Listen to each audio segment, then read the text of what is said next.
Unahin natin ang basketball.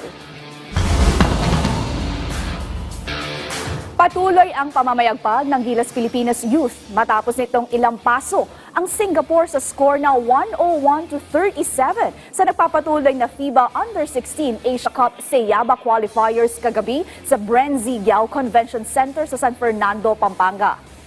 Mula umpisa hanggang sa huli, ipinakita ng Batang Gilas ang kanilang dominasyon sa opensa at depensa. Tinapos ng pambansang koponan ang laro.